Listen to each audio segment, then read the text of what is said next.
نحمده ونصلي ونسلم على رسوله الكريم أما بعد فأعوذ بالله من الشيطان الرجيم بسم الله الرحمن الرحيم يا أيتها النفس المطمئنة ارجعي إلى ربك راضية مرضية فادخلي في عبادي وادخلي جنتي صدق الله مولانا العلي العظيم وبلغنا رسوله النبي الأمين المتين الكريم ونحن على ذلك لمن الشاهدين والشاكرين والحمد لله رب العالمين۔ محفل نور میں جلوہ بار وارثان منبر و محراب معزز و معقر علماء اہل سنت دیگر حاضرین مجلس السلام علیکم ورحمۃ اللہ وبرکاتہ۔ الحمدللہ آج ہم اور آپ لمبایت کے اکثر و بیشتر علماء کرام کے چہروں کی زیارت کر رہے ہیں اور ان کی آمد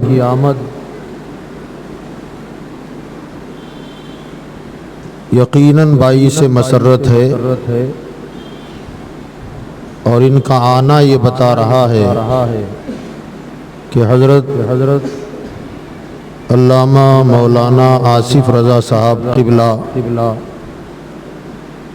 کس قدر ہر دل عزیز ہے، کیونکہ یہ علماء مصروف رہتے ہیں اور آپ لوگ بھی مصروف ہیں، اور یہ ٹائم وقت ظاہر بات ہے کہ اگرچہ دن چھٹی کا ہے لیکن مغرب اور عشاء کے درمیان کا جو وقت ہے میں سمجھتا ہوں کہ اکثر لوگوں کے لیے یہ مصروفیت کا وقت ہے۔ آپ کا بیٹھنا بھی ان کی ہر دل عزیزی کو بتا رہا ہے اور علماء کی آمد بھی ان کی ہر دل عزیزی کو بتا رہی ہے، اور جس مسرت اور شادمانی کے موقع سے آج کی محفل کا انعقاد کیا گیا ہے، اللہ تعالی اس مسرت اور خوشی میں ہمیشہ اضافہ ہی فرماتا رہے۔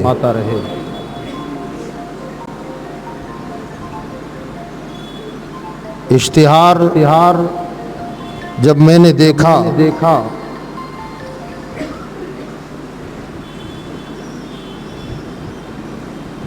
تو ایک دو منٹ کے لیے میں بھی تھوڑا سا سوچ میں پڑ گیا،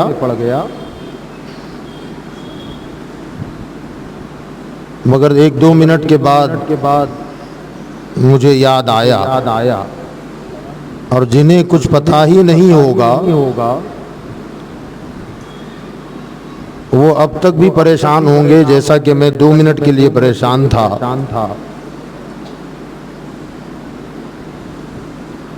وہ یہ کہ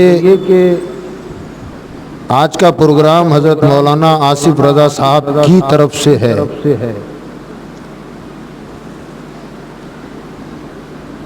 اور اشتہار کی جو سرخی ہے وہ سرخی ہے جشن غوث اعظم، وہ عطائے غریب نواز۔ اگر کوئی عام آدمی اس طرح لکھ دے تو یہ سوچا جا سکتا ہے کہ بیچارے نے لکھ دیا ہوگا، لیکن یہ سرخی ایک عالم کے اشتہار پر ہے جسے پتہ نہیں ہے کہ عطائے غریب نواز کیا ہے، تو وہ یہی سمجھے گا کہ حضرت کا املا اور تحریر درست نہیں ہے، انہوں نے پڑھا نہیں ہے کچھ۔ اس اشتہار سے ایک بات کا ہمیں اور آپ کو یہ پیغام بھی ملتا ہے کہ جب تک کسی بات کو قریب سے نہ جانو فیصلہ مت سناؤ. کوئی چیز دور سے دیکھی اور فیصلہ کر دیا تو دھوکہ ہو سکتا ہے، کیونکہ اس کا جوڑ سمجھ میں نہیں آتا ہے. جشن غوث اعظم وہ عطائے غریب نواز. بہرحال آج جشن ہے غوث اعظم کا، اور عطائے غریب نواز سے مراد ہے حضرت مولانا کے صاحبزادے تابش رضا. بچے کا نام ہے تابش رضا. تو غریب نواز کی عطا پر جشن غوث اعظم منا رہے ہیں، اور وہ عطا ہوئی ہے تابش رضا کی شکل میں. ان کو جو غریب نواز کی عطا ہوئی ہے وہ تابش رضا کی شکل میں ہے. اللہ تعالیٰ اس بچے کو حقیقت میں تابش رضا بنائے.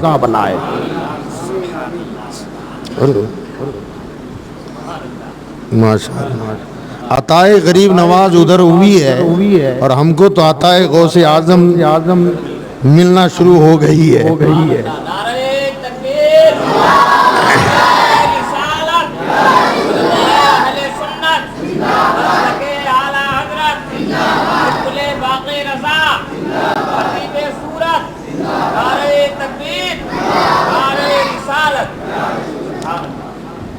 تو بہرحال قرآن پاک کی جس آیت کی میں نے تلاوت کی ہے اس کی روشنی میں تھوڑی دیر آپ سے کچھ گفتگو کروں گا. اللہ پاک مجھے بھی اور آپ تمامی حضرات کو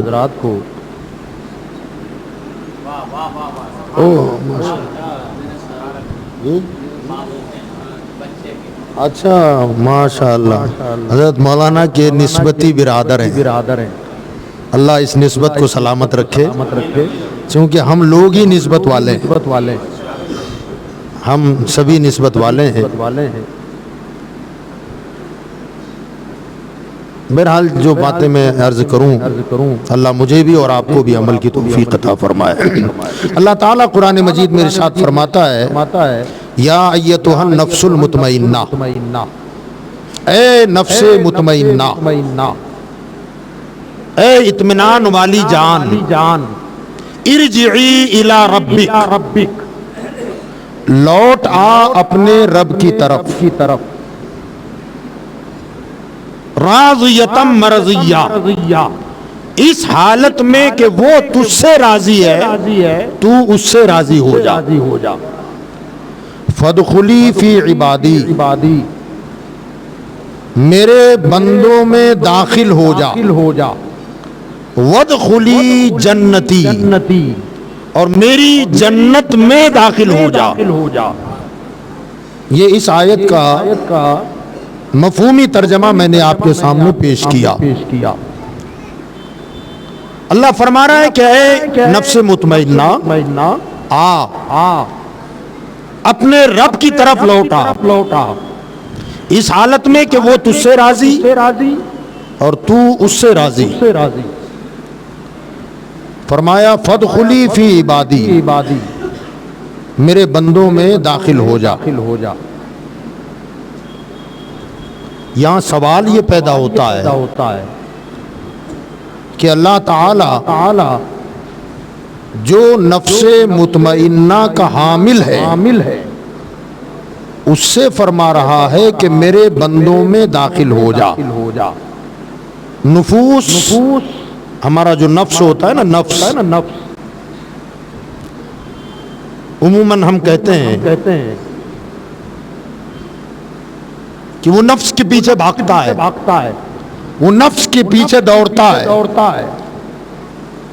تو ہمیشہ ہم نفس کو ایک ہی معنی میں استعمال کرتے ہیں، مگر ہمارا اپنا جو نفس ہے یہ ہمیشہ ایک حیت میں نہیں رہتا، ایک جیسا ہمیشہ نہیں رہتا، بلکہ اس نفس کے مقامات الگ الگ ہیں، کیٹیگریاں الگ الگ ہیں. ایک ہے نفس امارہ، ایک ہے نفس لوامہ، ایک ہے نفس ملہمہ، اور ایک ہے نفس مطمئنہ. نفس امارہ جو ہمارا آپ کا نفس ہے، آپ کا تو نہیں ہوگا مگر میرا ہے. وہ کیا ہے؟ قرآن کہتا ہے وما ابرئ نفسی ان النفس لامارۃ بالسوء. نفس امارہ ہمیشہ آدمی کو گناہ پر ابھارتا ہے. ہم جو گناہ کرتے ہیں اور گناہ میں ذوق آتا ہے، مزہ آتا ہے، لطف آتا ہے، نیکی کی طرف ہم مائل نہیں ہوتے. گناہ شوق سے کرتے ہیں، نیکی زبردستی اگر ہو جائے تو زبردستی. مسجد میں بیٹھنا زیادہ دیر پریشانی کا حامل ہو جائے، رکعتیں لمبی ہو جائے تو وسوسے آنے لگ جائے، جلدی ختم ہو اور جلدی بھاگیں. اور گناہ کی محفل گھنٹوں چلے تو بھی مزہ آئے تو بس سمجھ لینا ہم نفس امارہ کے شکار ہیں. کیونکہ نفس امارہ ہمیشہ گناہ کی طرف مائل کرتا ہے، گناہ میں اسے لذتیں آتی ہیں. اب اگر بندہ چاہے کہ میں نفس امارہ سے نکلوں تو اس کے لیے محنت کرنی پڑتی ہے، مشقت اٹھانی پڑتی ہے. نفس امارہ جس کے پاس ہے گویا وہ روحانی اعتبار سے بیمار ہے، روحانی اعتبار سے بیمار ہے. جیسے ہمارا جسم بیمار ہو جائے تو ظاہر بات ہے غذا اچھی نہیں لگتی، دودھ بھی اچھا نہیں لگتا، روٹی چاول بھی اچھے نہیں لگتے. مگر کیا ہم کھانا چھوڑ دیتے ہیں؟ پوچھ رہا ہوں، بولیے. آواز باہر جا رہی ہے؟ نہیں، باہر ہی جا رہی ہے. ہاں،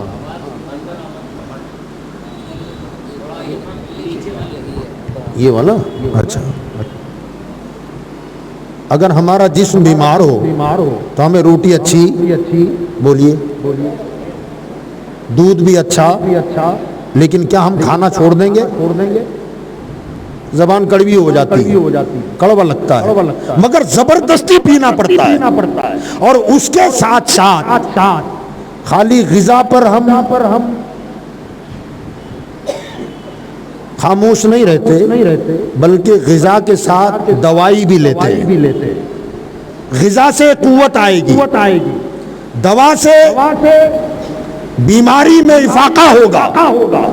کوشش کرتے ہیں تو جس طرح کڑوی غذائیں ہمیں لگتی ہیں ہم کوشش کر کے اسے کھاتے ہی ہیں.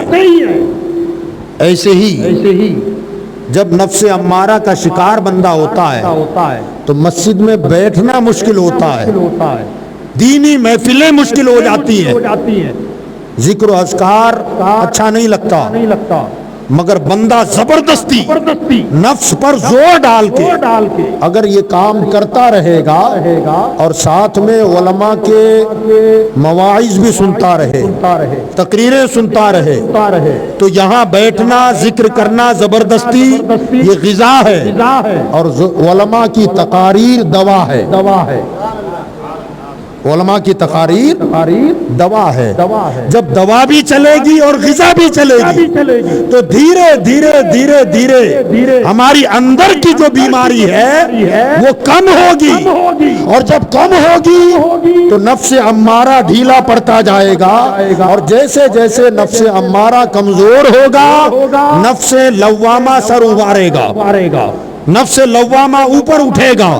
اب یہ نفس لوامہ کیا ہے؟ تو صوفیاء کرام فرماتے ہیں کہ نفس لوامہ یہ ہے کہ جب نفس لوامہ طاقتور ہو جائے، نفس امارہ کمزور ہو جائے، کمزور ہوتے یہاں تک کہ وہ مر جائے، اور مر جائے تو پوری طاقت کے ساتھ نفس لوامہ ابھرتا ہے. نفس لوامہ اس نفس کو کہتے ہیں جس میں ملامت پائی جائے، جس میں ملامت پائی جائے۔ اب کیا ہوگا؟ جب نفس لوامہ طاقتور ہو جائے تو جیسے پہلے گناہ میں لذت آتی تھی اب ایسے نیکیوں میں لذت آئے گی، نماز میں سرور آئے گا، ذکر میں مزہ آئے گا۔ اور اگر آپ ذکر و اذکار عبادت تلاوت میں جب مزہ آئے گا اور گناہ کی طرف دل مائل نہیں ہوگا، اور پھر بھی اگر کبھی کبھار گناہ ہو جائے تو گناہ جب ہو جائے کر تو لے گا بندہ، گناہ کر لے گا، لیکن کرنے کے بعد اسے پچھتاوا ہے۔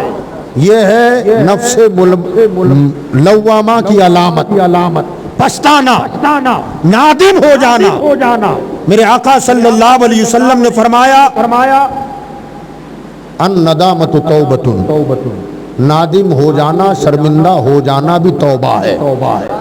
جب ہمارے اندر نیکیوں کا جذبہ ہو، گناہ کرنے کا شوق کم ہو جائے، پھر بھی اگر گناہ ہو جائے اور اندر سے ضمیر ملامت کرنے لگے کہ یار میں نے کیا کر ڈالا، یہ نفس بھی اللہ کو پسند ہے، یہ نفس بھی اللہ کو پسند ہے۔ اللہ نے اس نفس کی قسم یاد فرمائی قرآن میں، اللہ فرماتا ہے لا اقسم بیوم القیامہ ولا اقسم بالنفس اللوامہ، مجھے قسم ہے قیامت کے دن کی اور مجھے قسم ہے نفس لوامہ کی۔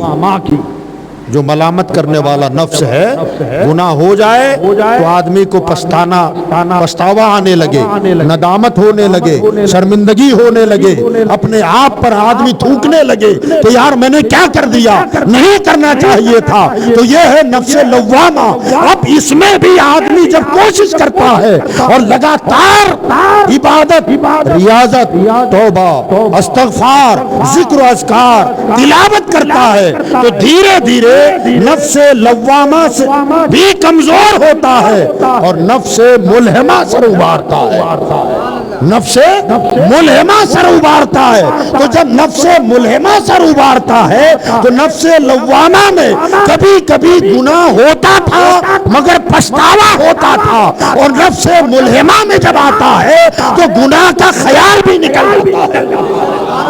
نفس ملہمہ میں جب آتا ہے تو گناہ کا خیال بھی نکل جاتا ہے۔ اب بندہ اس پر ہی قائم نہیں رہتا بلکہ مزید عبادات بڑھ جاتی ہے، تلاوتیں بڑھ جاتی ہے، ذکر و اذکار بڑھ جاتا ہے، توبہ استغفار بڑھ جاتا ہے۔ تو پھر دھیرے دھیرے نفس ملہمہ سے نکل کر وہ بندہ نفس مطمئنہ میں قدم رکھتا ہے۔ اب جب نفس مطمئنہ میں آ جاتا ہے اب اللہ فرماتا ہے فادخلی فی عبادی،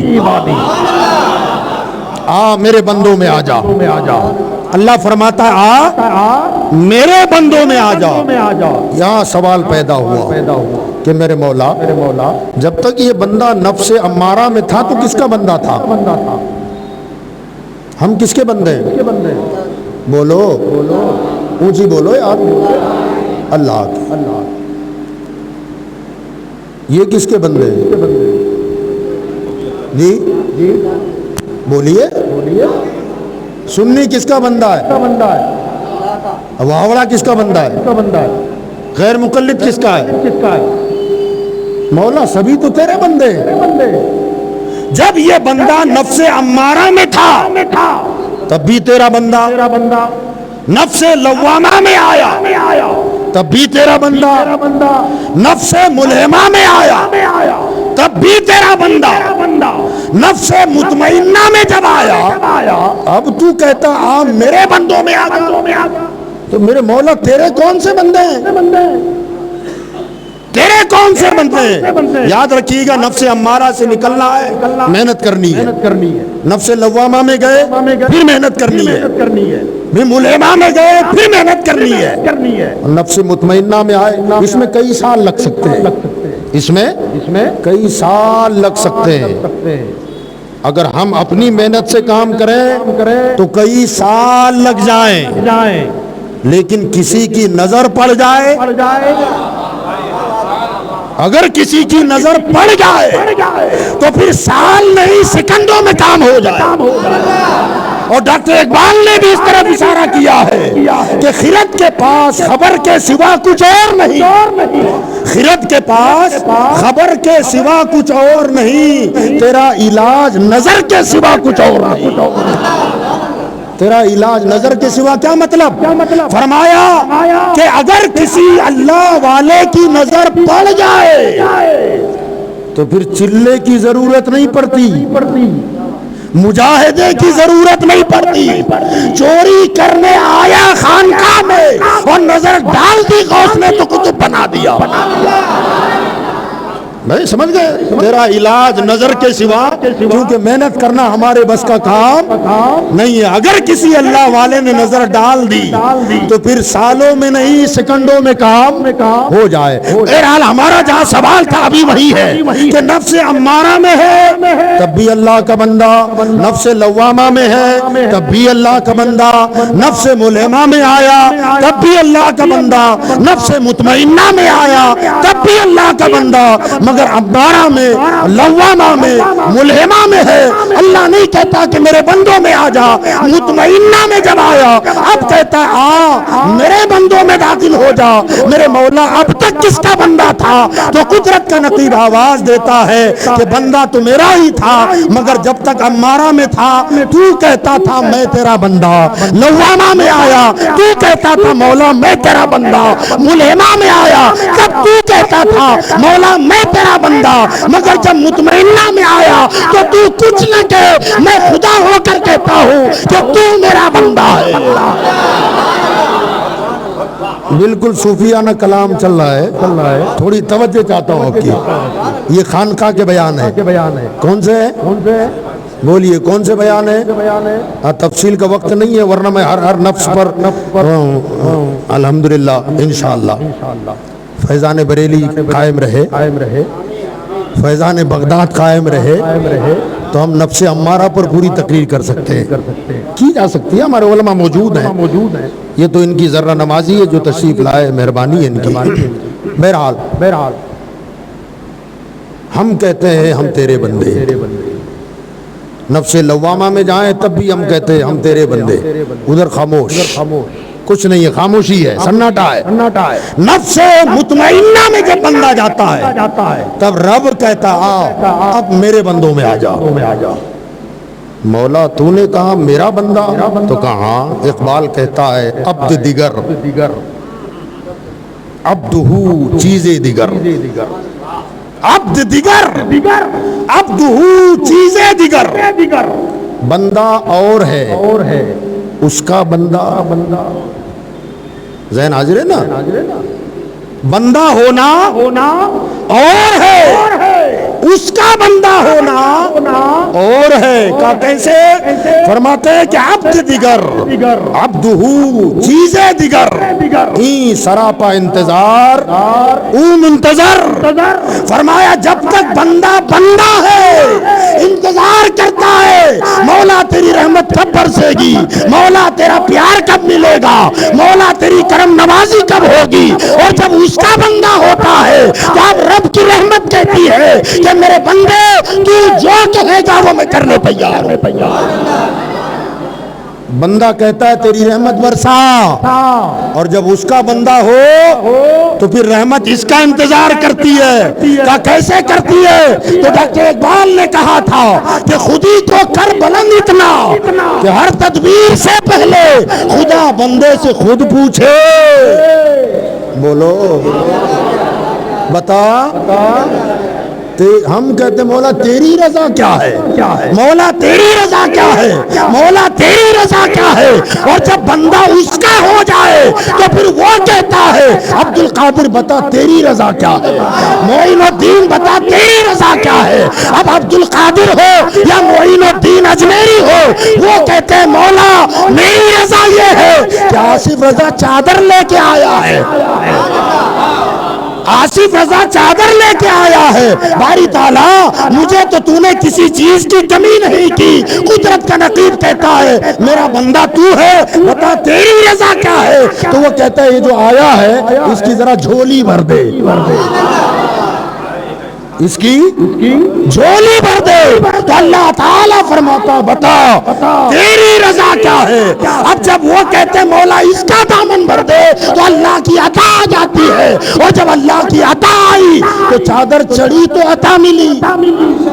آستانے غریب نواز سے لگی تو عطا آئی. جب عطا آئی تو انہوں نے کہا تابش رضا کون؟ کہ عطائے غریب نواز. تابش رضا کون؟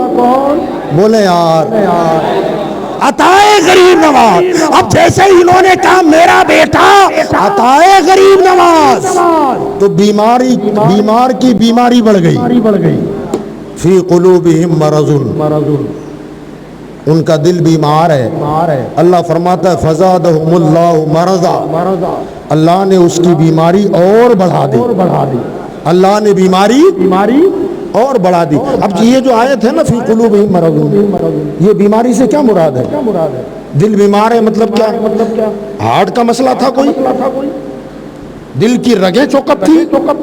کہنا یہ وہ بیماری نہیں ہے, یہ بیماری ہے بدعقیدگی کی. کون سی بیماری ہے؟ اب بدعقیدگی کیا تھی؟ بدعقیدگی تھی شان مصطفیٰ چمکے, یہ مجھے دیکھا نہیں جاتا. اب بدعقیدگی کفر ہے. بدعقیدگی بھائی حد کفر تک جا سکتی ہے. تو بدعقیدگی جب بڑھے گی, عداوت کینہ دشمنی, اور بھی نبی کے ساتھ, جب نبی کے ساتھ ہوگی عداوت تو ظاہر بات ہے یہ کفر ہو جائے گا. کینہ نبی سے ہو تو کفر ہو جائے. اب منافقوں کو بیماری یہ ہے کہ شان مصطفیٰ نہ دیکھنا چاہے نہ سننا چاہے, اس وجہ سے ان کے دل بیمار. اب اللہ فرماتا ہے فزادہم اللہ مرضا, ان کی بیماری کو ہم نے اور بڑھا دیا. تو یہاں سوال پھر کھڑا ہو گیا کہ مولا کیا تو چاہتا ہے کہ لوگ بدعقیدہ رہے؟ تجھے تو یہ چاہیے تھا کہ ان کی بیماری کم ہو, بیماری کم ہو, بدعقیدگی ختم ہو جائے, خوش عقیدگی آ جائے. مگر تو فرماتا ہے فزادہم اللہ مرضا, اللہ نے ان کی بیماری اور بڑھا دی. تو مولا تو نے بدعقیدگی بڑھا دی؟ نہ, میرا انداز بیاں کچھ یوں ہے کہ بیماری ہم نے نہیں بڑھائی, ہم نے تو خالی شان مصطفیٰ بڑھائی. ہم نے شان مصطفیٰ بڑھائی. تو مصطفیٰ کی شان جیسے بڑھتی گئی, اس بیمار کی بیماری خود بڑھتی چلی گئی.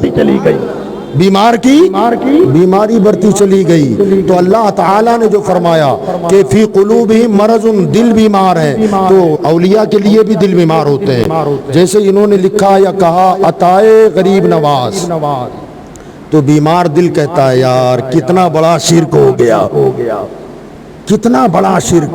بیٹا بیٹی کون دیتا ہے؟ بولو اللہ. اور انہوں نے کیا کہہ دیا, پوسٹر میں لکھ مارا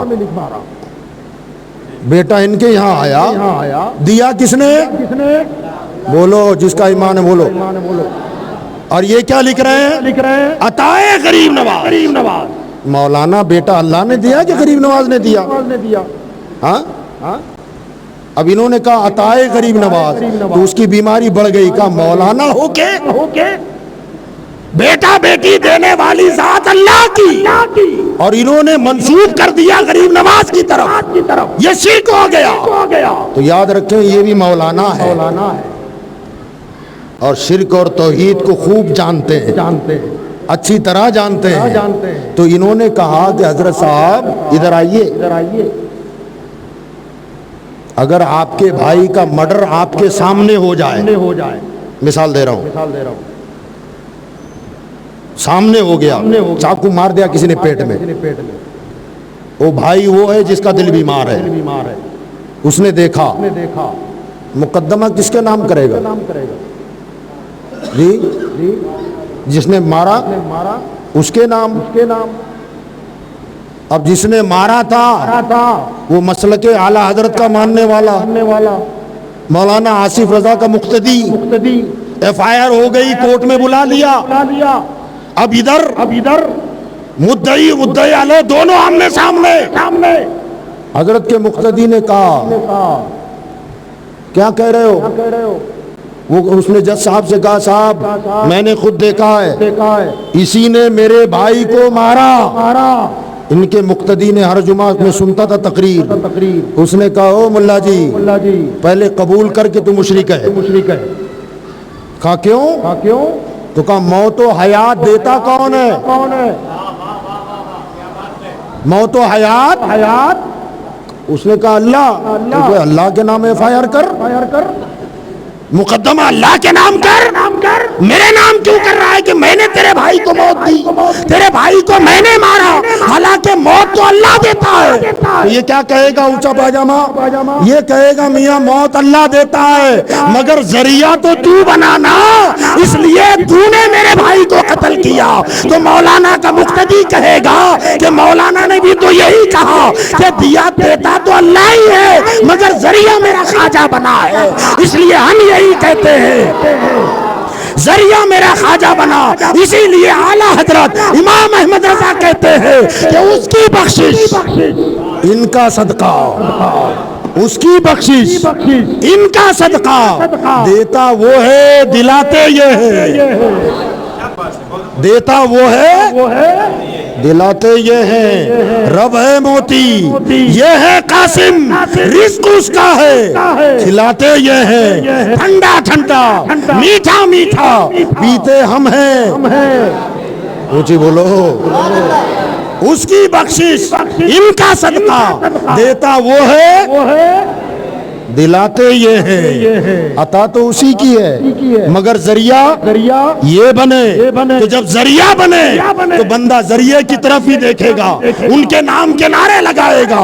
اور یاد رکھیے گا جب بندہ عبدہ ہو جاتا ہے, عبدہ اس کا بندہ, اب اس کا بندہ جب ہوتا ہے تو کیا ہوتا ہے؟ فرمایا وہ منتظر, وہ منتظر نہیں رہتا, انتظار میں نہیں رہتا بلکہ اس کا انتظار کیا جاتا ہے. اور جب اس کا انتظار ہو تو یہ خالی انتظار ہی نہیں رہتا. ڈاکٹر اقبال نے کہا ہے کہ بندہ اس کا بندہ کب بنتا ہے؟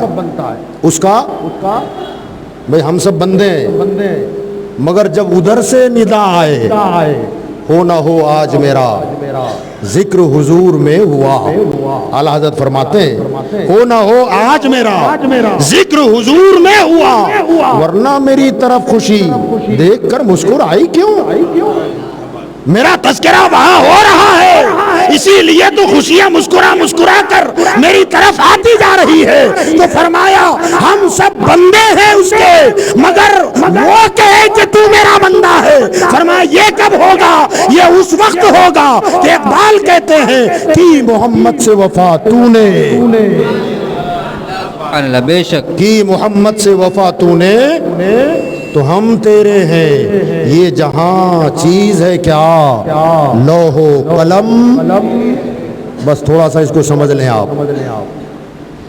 یہ فرمان اللہ کا ہے مگر اس کو شعری قالب میں ڈھالا اقبال نے ہے. اللہ فرماتا ہے کہ او میرے بندو کی محمد سے وفا تو نے تو ہم تیرے ہیں. یہ جہاں چیز ہے کیا لوح و قلم تیرے. ایک بات سن لیں آپ, تقدیر کو ہم مانتے ہیں جی, والقدر خیرہ و شرہ من اللہ تعالی. اچھی اور بری تقدیر کا مالک بولو کون ہے؟ اللہ. ہماری تقدیریں کہاں لکھی ہیں؟ لوح محفوظ پر. کہاں ہے؟ کتاب معجلہ. اللہ فرماتا ہے کہ ہم نے ہر کسی کی زندگی موت, کتنا کھائے گا, کتنا پیے گا, کہاں جیے گا, کیا کھائے گا, کیسے پیے گا, کیسے کمائے گا, یہ سارا کچھ لکھا ہوا ہے. موت کب آئے گی, کہاں آئے گی, کیسے آئے گی, کتنی عمر میں آئے گی, یہ سارا کچھ ہم نے لکھ دیا ہے. ایمان ہے ہمارا لوح محفوظ پر لکھ دیا ہے. اب سوال یہ ہے کہ باری تعالیٰ تو نے جو ہماری تقدیریں لکھی ہیں کیوں لکھی؟ ہم اور آپ بھی کچھ لکھتے ہو نا؟ لکھتے ہیں. ہم نے علامہ آفتاب عالم صاحب، علامہ فاضل صاحب سے کہا کہ حضرت ذرا آپ کا نمبر دیجئے، موبائل نمبر. انہوں نے ایسے ہی بول دیا. تو میں کہوں گا نا یار تھوڑا دھیرے دھیرے بولیے، میں ذرا لکھ لوں، میں ذرا لکھ لوں، یا تو بول پین سے لکھوں یا موبائل میں لکھوں. ایمانداری سے بولنا، میں نے کیوں لکھا؟ بولیے. ہاں میں بھول نہ جاؤں. کیوں لکھا؟ یاد رہے، میں بھول نہ جاؤں. اللہ فرماتا ہے ہم نے لکھ دیا. مولا تو نے کیوں لکھا؟ معاذ اللہ، کیا تجھے ڈر ہے کہ تو بھول جائے گا؟ اللہ بھول سکتا ہے کہ بھئی آپ کے مقدر میں یہ لکھا ہو کہ آپ بنگلے کے مالک ہو اور وہ بھول کر کے مجھے عطا فرما دے؟ ایسا ہو سکتا ہے؟ جب اللہ بھولنے سے پاک تو پھر اس نے ساری دنیا کی تقدیریں کیوں لکھی؟ تو دوسرا بھی ایک ریزن ہوتا ہے لکھنے کا. وہ کیا؟ علامہ نیر جون پوری صاحب نے نماز کے مسائل پر کتاب لکھی. میں ان کے پاس آیا، میں نے کہا حضرت آپ کو ڈر لگ رہا ہے کہ آپ نماز کے مسائل بھول نہ جائے اس لیے لکھا؟ تو کہیں گے نا بھولنے کے ڈر سے نہیں لکھا. تو میں نے کہا کیوں لکھا؟ کہا لکھا اس لیے کہ اسے کوئی پڑھے. توجہ ہے؟ کیوں لکھا؟ تاکہ اسے کوئی پڑھے. گویا انہیں بھولنے کا ڈر نہیں تھا، مگر یہ چاہتے تھے کہ میرا لکھا ہوا کوئی پڑھے، نہ جاننے والا جان لے. تو اب پتا چلا اللہ تعالیٰ بھولنے سے پاک مگر پھر بھی لکھا. تو اب دوسرا مقصد رہ گیا کہ مولا تو نے کیوں لکھا؟ تو قدرت کا نقیب کہتا ہے اس لیے لکھا کہ کوئی پڑھے. اس لیے لکھا کوئی پڑھے. ہم نے کہا مولا وہ کون ہے جو پڑھتے ہیں؟ کہا وہی تو عبد القادر جیلانی ہے، بے شک. معین الدین اجمیری ہے، مخدوم اشرف ہے، امام احمد رضا ہے، خواجہ دانا ہے. کہا یہ لکھا ان کے لیے ہے تاکہ یہ اسے پڑھے. مولا خالی پڑھنے پر منحصر ہے؟ پڑھنا بس؟ تو کہا نہ خالی پڑھنا بس نہیں ہے. کہا پھر؟ تو اس کا نقیب آواز دیتا ہے کہ محمد سے وفا تو نے تو ہم تیرے ہیں. بے شک. یہ جہاں چیز ہے کیا؟ بولو. یہ لوح و قلم کیا ہے؟ تو کہا لوح یعنی لوح محفوظ، قلم لوح محفوظ وہ جس میں تقدیریں لکھی جاتی ہیں، اور قلم وہ جس سے لکھی جاتی ہیں. فرمایا جب میرا بندہ پہلے محمد کا غلام ہو جائے اور پھر میرا بندہ میں کہہ دوں تو لوح و قلم اس کے حوالے کر دیتا ہوں. مولا لوح و قلم اس کے حوالے. تو کہا کیسے؟ تو مثلاً مولانا آصف رضا صاحب کے بچے کو اللہ درازی عمر بالخیر عطا فرمائے. آمین آمین. بچہ 2-2.5 سال کا ہوگا. جب ہو جائے گا تو اسے کے جی نرسری میں داخل کریں گے. تو اس وقت ظاہر بات ہے کہ اسے سلیٹ تختی اور قلم لا کے دیا جائے گا. اب وہ بچہ لے کے بیٹھا ہے، باپ نے قلم تختی لا کے دے دیا، ہم بنے مہمان. اور جب ہم مہمان بنے تو وہ بچہ قلم لے کر کے اس پر آڑی تیڑی ترچھی ادھر ادھر لکیریں پاڑ رہا ہے. جب بھر گئی تو کپڑا لیتا ہے پوچھ دیتا ہے، پھر لکھتا ہے، پھر کپڑا لیتا ہے صاف کر دیتا ہے. میں نے بار بار دیکھا، میں نے کہا مولانا اس کو سمجھاؤ یار، یہ بار بار لکھتا ہے مٹاتا ہے، لکھتا ہے مٹاتا ہے. تو مولانا نے کہا حضرت خاموش رہیں، یہ تختی اور قلم میں نے اسے دے دی. ذہن حاضر ہے نا؟ میں نے قلم اور تختی اسے دے دی. اب وہ جو چاہے لکھے، جو چاہے مٹائے. اللہ فرماتا ہے لوح و قلم تیرے ہیں. عبد القادر یہ لوح محفوظ تیرے حوالے، معین الدین یہ قلم تیرے حوالے، مخدوم اشرف یہ قلم تیرے حوالے، احمد رضا یہ قلم تیرے حوالے، اب جس کی چاہے تقدیر بنا دے اور جس کی چاہے بگاڑ دے، نعرہ یہ لوح قلم تیرے ہیں۔ نعرہ رسالت، جشن عید میلاد النبی، نعرہ تکبیر، نعرہ رسالت، لوح و قلم تیرے ہیں۔ کیا مطلب؟ سبحان اللہ کہہ دے یار، سبحان اللہ۔ اور خالی لوح و قلم، فرمایا پڑھنے والوں کے لیے لکھا، یعنی سب ایک جیسے نہیں ہوتے، جن کے حوالے قلم کیا جائے وہ سب نہیں ہوتے، ان میں اکثر وہ ہیں جو خالی پڑھتے ہیں، اور کچھ وہ ہیں جن کو قلم دے دیا گیا، کچھ وہ ہیں جنہیں قلم دے دیا گیا۔ تو دنیا کے اولیاء وہ ہیں جن کی نگاہ لوح محفوظ پر ہوتی ہے، اور غوث اعظم وہ ہے جن کو قلم دے دیا گیا۔ اگر تقدیر میں نہیں ہے تو لکھ دے، تقدیر میں نہیں ہے۔ ہاں وہ مشہور واقعہ، سبحان اللہ، ایک خاتون آئی، کئی سال ہو گئے، میرا غوث تو محبوب سبحانی ہے نا، ہاں محبوب سبحانی ہے۔ ایک عورت آئی، کئی سال ہوئے، اولاد نہیں۔ صوفیہ فرماتے ہیں تقریباً 300 درباروں میں گئی، دعا کر دیں گود ہری ہو جائے، دعا کر دیں گود ہری ہو جائے، مگر اللہ کا ہر ولی آنکھ بند کر لیتا، نظر اٹھاتا، الٹی ہی چال چلتے ہیں دیوان گانے عشق، آنکھوں کو بند کرتے ہیں دیدار کے لیے، آنکھ بند ہوتی ہے تو لوح محفوظ سامنے آ جاتا ہے، آنکھ کھولی کمائی صبر کر، تیری تقدیر میں اولاد نہیں ہے، روتی پیٹتی دوسرے دروازے پر، وہاں بھی یہی جواب، تیسرے پر وہاں بھی یہی جواب، تقریباً 300 چوکھٹوں پہ گئی، ہر جگہ سے یہی ملا، کیونکہ وہ سارے لوگ پڑھنے والے تھے، جواب یہی دیا گیا، مگر آخر میں کسی نے کہا ادھر ادھر کیوں بھٹک رہی ہے، عبد القادر جیلانی کے پاس چلی جا، حضرت غوث کے پاس چلی جا۔ اب وہاں آئی اور آ کر کہنے لگی حضرت والا کئی سال ہو گئے، اولاد نہیں ہے، آئی ہوں التجا لے کر۔ غوث اعظم نے فرمایا مائی بیٹھ جا، حضرت نے ہاتھ اٹھا دیے، عرض کرتے ہیں باری تعالیٰ یہ خاتون بڑی امیدیں لے کر تیرے بندے کے پاس آئی ہے، اللہ اے مالک و مولا اسے اولاد سے نواز دے۔ غیب سے آواز آئی عبد القادر لوح محفوظ دیکھو، اس کی تقدیر میں اولاد ہی نہیں ہے۔ غوث پاک نے عرض کی باری تعالیٰ 2 بیٹے عطا فرما، کہ عبد القادر ایک نہیں ہے 2 مانگ رہے ہو، کہتے ہیں مولا 3 عطا فرما۔ ذہن حاضر ہے نا آپ کا؟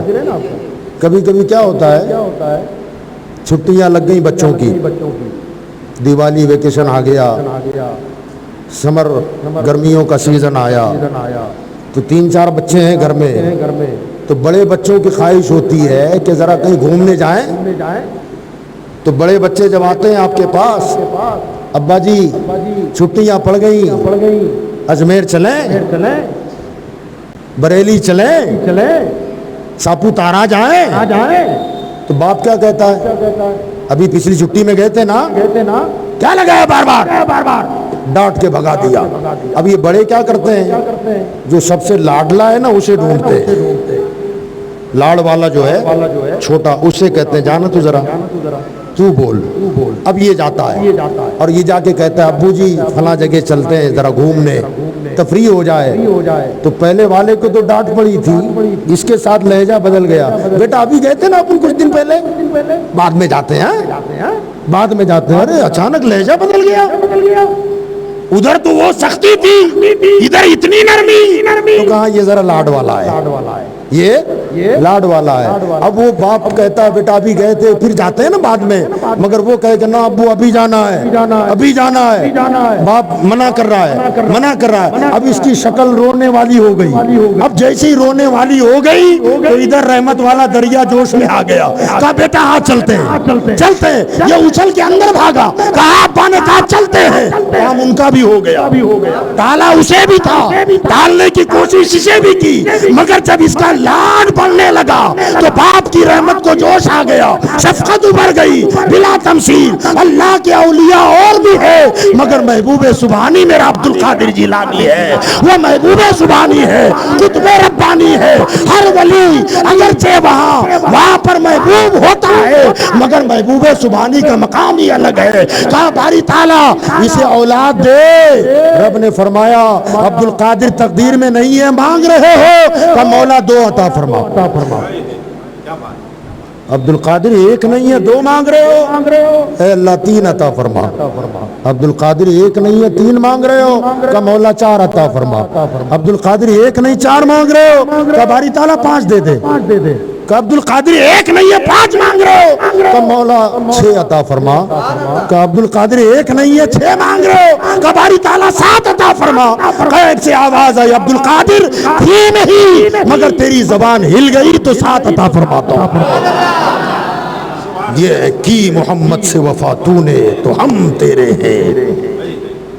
خودی کو کر بلند اتنا کہ ہر تدبیر سے پہلے خدا بندے سے خود پوچھے بتا تیری رضا کیا ہے, بتا تیری رضا کیا ہے. اور یہ یاد رکھیے گا, یہ مقامات جو اولیاء اللہ کے ہوتے ہیں, ان مقامات میں ایک مقام ہے مقام خلت. ولایت کی دنیا میں ولیوں کا ایک مقام ہے مقام خلت. اس کے اوپر صوفیہ فرماتے ہیں جب بندہ مقام خلت پہ پہنچتا ہے نا, مقام خلت پر, تو وہاں پر ان کے نزدیک ان صوفیہ کے نزدیک جو اس منصب پہ چلے جائیں وہاں اپنے لیے دعا مانگنا بے ادبی سمجھتے ہیں. اس مقام پہ جب بندہ پہنچتا ہے تو اپنے لیے دعا مانگنے کو بے ادبی سمجھتے ہیں. کا وجہ یہ کہ وہ اس وقت دل ابراہیم پر ان کا دل ہوتا ہے, ابراہیم علیہ السلام, کیونکہ وہ خلیل اللہ ہے. کہ جب ان کا قلب ابراہیم کے ماتحت ہو جائے تو اپنے لیے دعا مانگنا بے ادبی سمجھتے ہیں. کا وجہ کیا؟ کا وجہ یہ کہ جب نار نمرود میں ابراہیم کو ڈالا جانے لگا تو فرشتے رونے لگے.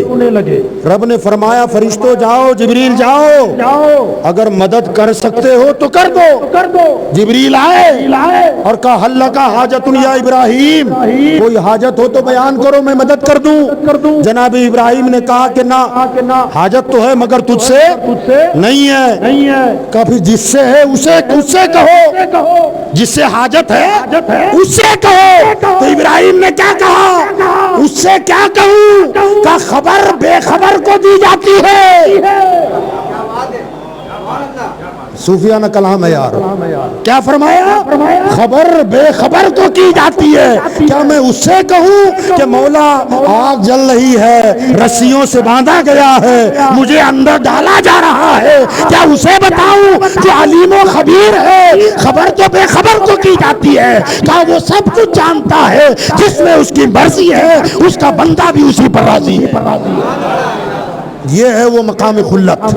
یہ مقام خلت ہے. جب اللہ کا ولی اس مقام پر جاتا ہے تو پھر اپنے لیے دعا.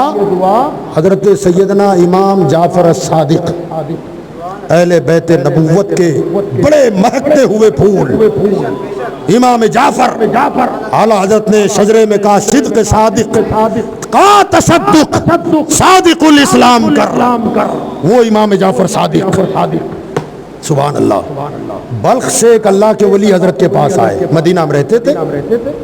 آئے جیسے ہی تشریف لائے سلام ہوا تو حضرت امام جعفر نے پوچھا کیا حال ہے؟ تو وہ اللہ کے ولی کہتے ہیں ہمارا حال کیا پوچھتے ہیں حضرت, مل جائے تو شکر ہے, نہ ملے تو صبر ہے. بڑی بات ہے. مل جائے شکر ہے, نہ ملے تو صبر ہے. مقام خلت والا دیکھیں آپ کیا کہہ رہا ہے. امام جعفر فرماتے ہیں ہاں مدینہ کے کتوں کا بھی یہی حال ہے. اللہ اکبر. ذرا سوچیں یار, جنہوں نے یہ بات کہی وہ کوئی چھوٹا مقام نہیں ہے. مل جائے تو شکر اور نہ ملے تو صبر. بڑی بات ہے, بڑی بات. مگر امام صاحب نے فرمایا ہاں مدینہ کے کتوں کا بھی یہی حال ہے. کہ حضور کیسے؟ ہل گئے اندر سے, تڑپ گئے. کہاں انہیں بھی مل جاتا ہے تو شکر کرتے ہیں کھا کے, اور نہ ملے تو صبر ہی کرنا ہے. یہ ہل گئے. کہا حضور آپ کا کیا حال ہے؟ توجہ یار, حضور آپ کا کیا حال ہے؟ تو فرمایا نہ ملے تو شکر ہے اور مل جائے تو امت میں خیرات ہے. اللہ اکبر. سبحان اللہ. اگر نہ ملے تو شکر ہے اور مل جائے تو نانا کی امت میں خیرات ہے. یہ ہے مقام خلت کا. جب دعا مانگتے بھی ہیں تو اپنے لیے نہیں مانگتے, جو ان کے در پہ آتا ہے اس کے لیے مانگتے ہیں. بے شک سبحان اللہ. جو ان کے در پہ آتا ہے اس کے لیے مانگتے ہیں, ورنہ خود کی حالت کیا ہے؟ اللہ اکبر. کہ میں بھوکا ہوں, دعا کروں کہ مولا بھوکا ہوں, تو کہا اسے علم نہیں ہے کہ میں بھوکا ہوں. چھٹ پک رہی ہے, دعا کر اللہ مال و دولت سے نواز. اسے پتا نہیں ہے کہ غربت آ گئی ہے, مفلسی آ گئی ہے, خبر تو بے خبر کو کی جاتی ہے. چھٹ پک رہی ہو اپنے لیے نہ مانگے, بھوکا ہے اپنے لیے نہ مانگے, کپڑا پھٹ گیا ہے اپنے لیے نہ مانگے, پیروں کی چپل ٹوٹ گئی اپنے لیے نہ مانگے, مگر جو در پہ آئے وہ کبھی خالی نہ جائے.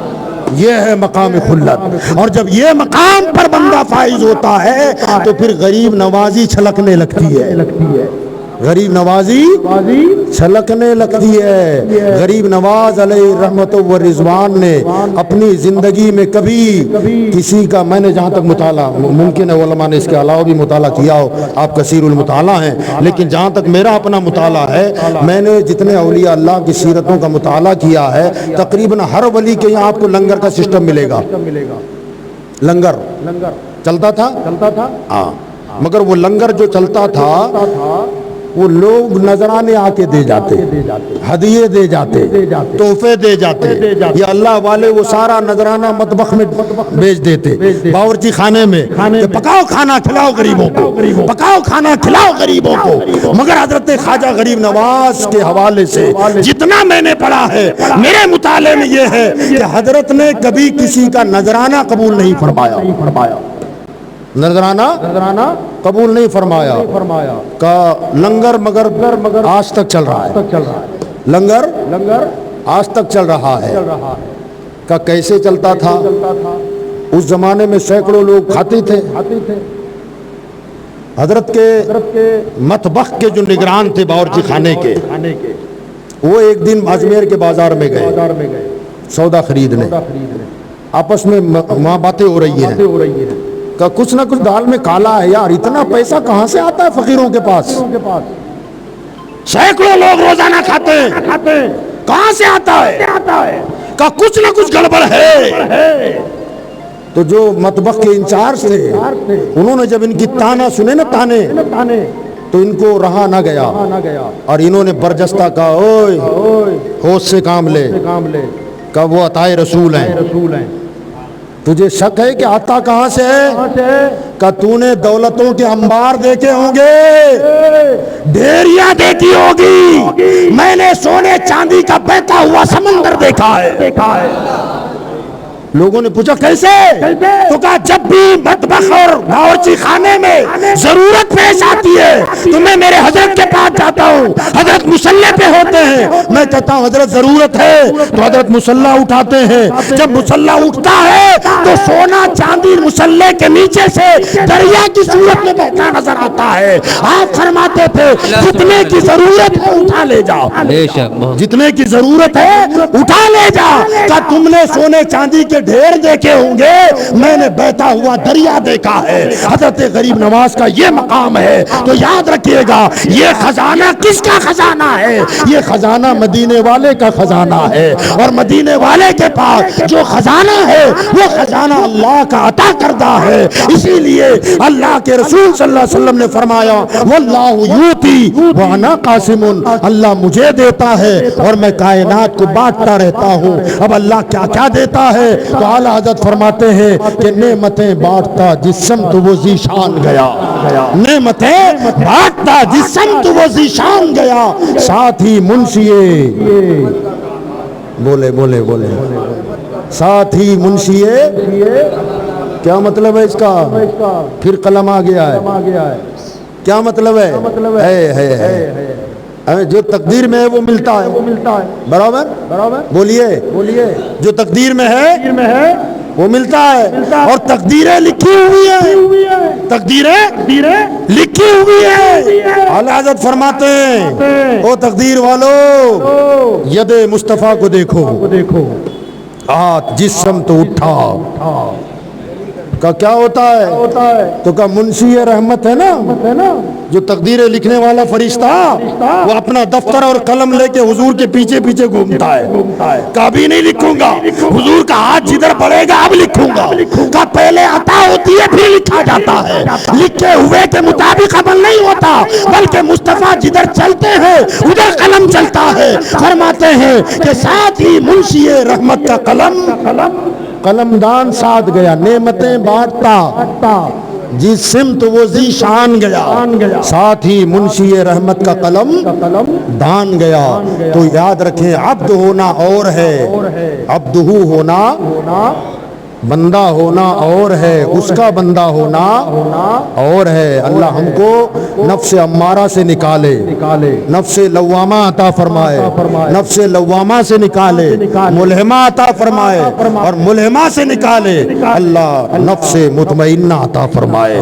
جب بندہ یہاں پہنچتا ہے تب رب کہتا ہے اب میرے بندوں میں آ جا، میرے بندوں میں آ جا، اب تو کچھ نہ کہے، میں کہتا ہوں کہ تو میرا بندہ ہے۔ اب تک تو کہتا تھا کہ میں تیرا بندہ ہوں، مگر اب میں کہتا ہوں کہ تو میرا بندہ ہے۔ اعلیٰ حضرت امام احمد رضا فرماتے ہیں کہ میں تو کہاں ہی چاہوں کہ بندہ ہوں شاہ کا، میں تو کہاں ہی چاہوں کہ بندہ ہوں شاہ کا، پر لطف تب ہے کہہ دے وہ جناب ہوں، مزہ تب ہے کہ وہ کہیں ہاں میں بندہ ہوں، میں بندہ ہوں، مگر مزہ کب آئے گا؟ جب وہ کہے کہ ہاں تو میرا بندہ ہے، تب مزہ آئے گا۔ اللہ ہمیں اس مقام پر لے جائے، اور اللہ اولیاء کاملین سے سچی عقیدت اور محبت عطا فرمائے۔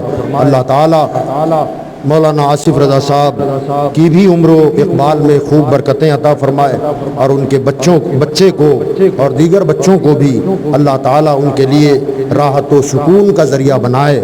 اللہ ان کے حق میں بچوں کو رحمت بنائے، زحمت نہ بنائے، زندگی بھر بچے ماں باپ کی خدمت گزار، وفادار، فرما بردار بن کر کے رہیں، اور عاشقان مصطفیٰ مسلک اعلیٰ حضرت پر اللہ انہیں ثبات قدمی عطا فرمائے۔